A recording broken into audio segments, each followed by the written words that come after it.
Meeting इन्होंने चुनाव के दरमियान भी बातचीत होती थी, मेरे से कभी बात नहीं करी। अभी 2 मीटिंग इन्होंने 1 तारीख और 1 मीटिंग इन्होंने कल करी इंडिया अलायंस के दलों की। इसमें सिंगल मेंबर पार्टी जो थी साउथ की, उनको भी बुलाया, मुझे छोड़ के इन्होंने सारे लोगों को बुलाया।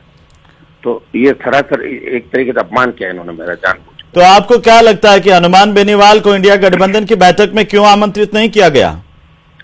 अब हो सकता है स्टेट पॉलिटिक्स है इनकी कई तरह के। कोई स्टेट में कह रहा मैंने कांग्रेस की 30 सीटें ला दी, कोई कह रहा मैंने जीता दिया कांग्रेस। तो कांग्रेस का खाता नहीं खुल रहा था ना 10 साल से जी, लेकिन मुझे मीटिंग इन्होंने चुनाव के दरमियान भी बातचीत होती थी, मेरे से कभी बात नहीं करी। अभी 2 मीटिंग इन्होंने 1 तारीख और 1 मीटिंग इन्होंने कल करी इंडिया अलायंस के दलों की। इसमें सिंगल मेंबर पार्टी जो थी साउथ की, उनको भी बुलाया, मुझे छोड़ के इन्होंने सारे लोगों को बुलाया। तो ये सरासर एक तरीके से अपमान किया इन्होंने मेरा जानबूझ। तो आपको क्या लगता है कि हनुमान बेनीवाल को इंडिया गठबंधन की बैठक में क्यों आमंत्रित नहीं किया गया?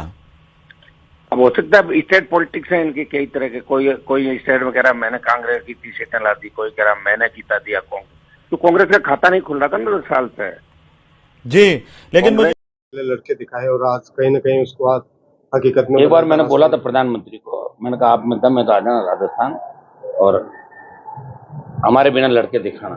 जब मैं एनडीए से अलग हुआ था तब उन्होंने कहा था कि आप हमारी वजह से जीते हो, तो हमने कहा कि आप आना और इस बार अपने जो आप कह रहे थे कि वे हैट्रिक पूरी करेंगे वो करके दिखाना।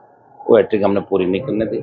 निश्चित रूप से राष्ट्रीय लोकतांत्रिक पार्टी के जवानों ने पूरी ताकत लगाई कांग्रेस पार्टी को जिताने में, और कांग्रेस के कार्यकर्ताओं ने, नेताओं ने नागौर के अंदर मुझे जिताने के लिए पूरा दमखम लगाया। और उसी का परिणाम है कि ज्योति मिर्धा जो धनबल के साथ, जिसने यहाँ 100 करोड़ से ज़्यादा रुपया खर्च किया होगा इस चुनाव के अंदर, हमने तो देखा हर जगह। और जिस तरह थैले भर भर के आ रहे थे, कोई उनको चेक नहीं कर रहा था, कोई पकड़ नहीं रहा था। सीएम से लेकर पीएम तक चिंतित थे कि ज्योति जीतेगी। ऊपर भी फीडबैक यही था, उन्होंने नागौर की सीट को बीजेपी के खाते में लेकर रखा था कि बाकी हम जीते हैं नहीं जीते, लेकिन नागौर हम पक्का जीतेंगे। तो ये बीजेपी के बड़े नेताओं की हार है। हमारा जो मिलके हम लोग लड़े पहले ही दिन से, जब हम सारे लोग आए थे और पहले दिन जाकिर साहब के घर पे बैठ के, जिस तरह विधायकों से, पूर्व विधायकों से हमने बैठ के इन जिलाध्यक्ष के तौर पे सब लोगों ने मिलकर काम किया। और वो काम लगातार स्पीड से हम लोगों ने किया। 500 से ज़्यादा रैली, गांव, पंचायत, जहाँ मैं खुद व्यक्तिगत रूप से उपस्थित हुआ, उसका फायदा भी हमारे को मिला। और जीत में सबसे महत्वपूर्ण जो योगदान है, मुस्लिम समाज ने 100% वोट डाला।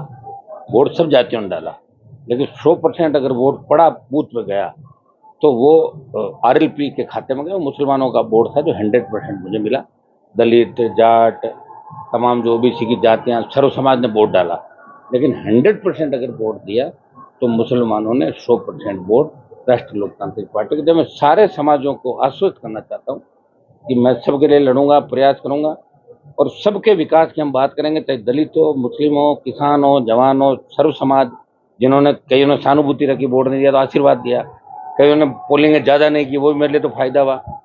तो जिस तकनीक से ज्योति मिर्धा ने चुनाव लड़ा, एक अलग फर्जी पार्टी बना के एक बल्ले का चिन्ह लेके आई जो 20,000 ज़्यादा वोट बल्ला ले गया, सरकार का जो दुरुपयोग किया, उसे नागौर में जिस तरह मतदाताओं को डराने का काम किया, जिस तरह नागौर के एसपी को लाके लंबे समय तक बिठाया, आचार संहिता की धज्जियां उड़ी और जिस तरह हमारे कार्यकर्ताओं को परेशान किया, तो ये सारी चीज़ें होते हुए भी लोग डरे नहीं।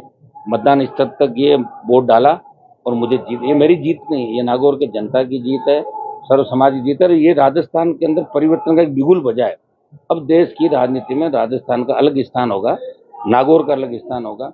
और हमने 5 साल में प्रयास किया, किसानों के लिए सत्ता छोड़ी, अग्निवीर के मामले में जवानों के लिए एकमात्र व्यक्ति था जो लड़ाई लड़ रहा था, चाहे पहलवान बेटियों का मामला हो, हमेशा सामंती ताकतों से भी लड़ता हुआ रहा। और उसी का परिणाम है कि नागौर के लोगों ने दोनों हाथों से मुझे आशीर्वाद दिया और मैं 5 साल फिर विकास करूंगा और सबको साथ लेके चलूंगा, नागौर को विकास के मामले में आगे लेकर। एक समय ऐसा था जब मुस्लिम, एससी और जाट एक ट्रायंगल रूप होता था, आज उसे ट्रायंगल समीकरण अभी बन गया वापस राजस्थान, ऐसा लग रहा है वो समीकरण राजस्थान के अंदर बन गया। और ये समीकरण अगर बन गया तो मेरे हिसाब से भारतीय जनता पार्टी कहीं भी नहीं टिकेगी। जो 400 पार का नारा दिया जा रहा था मोदी द्वारा, उसको लेकर क्या कहेंगे? फेल हो गया 400 पार का नारा। और मोदी तो लास्ट में इतने बौखला गए थे कि तो बीजेपी को बोल के मोदी मोदी करने लगे थे, मैं मोदी, मेरी गारंटी। तो उस समय डॉक्टरों ने उनको सलाह भी दी कि भाई 2-3 दिन आप योग वगैरह करें, तभी ज़्यादा खराब हो जाएगी। चुनाव के बाद वो 2 दिन चले भी गए थे अज्ञातवास के अंदर, तो हो जाता है कई बार। उनका घमंड गलतफहमी भी निकाल देंगे। और रही भजन लाल की बात, तो भजन लाल जी से मैं मांग करता हूँ कि तुरंत इस्तीफा दे। इतना बड़ा नुकसान, ये तो कांग्रेस अगर आरएलपी से अलायंस कर लेती विधानसभा चुनाव से पहले, तो 140 पार सीटें आती राजस्थान के अंदर। वो चीज़ हमें खलेगी, लेकिन लोकसभा चुनाव के अंदर फिर जो हम सब लोग साथ बैठे, उसका परिणाम अच्छा मिला, सुकून मिला, और एक दूसरे की मदद हम लोगों ने खूब की। नागौर के लिए क्या प्राथमिकताएं रहेंगी जो पहले कार्यकाल में? सड़कें, स्कूल, रेल, पीने का पानी, चाहेंगे खेत के सिंचाई का पानी बहे, जो बचे हुए काम है वो पूरे कराएंगे। मकराना का बड़ा रोल रहा, उनके लिए क्या कुछ विशेष? संगमरमर उद्योग को कैसे बढ़ावा मिले, एमएलए साहब से बात कर लेंगे। मकराना को स्मार्ट सिटी और हाईटेक सिटी बनाएं, ये बता देंगे, वैसा ही काम करेंगे। खूब मकराना में काम करेंगे। पहले भी हमने मिलकर काम किया और अब भी मिलकर काम करेंगे। स्टेट गवर्नमेंट चाहे हमारी नहीं, लेकिन हम स्टेट गवर्नमेंट से भी काम कराएंगे, सड़कों पर लड़ेंगे, तो दिल्ली में भी संघर्ष करेंगे, दिल्ली का खूब पैसा लाएंगे, स्टेट गवर्नमेंट का पैसा देंगे। आखिरी बात, बुआ जी के लिए आपने पहले दिन से मायरे की बात कही थी, तो क्या अब आखिरी मायरा है?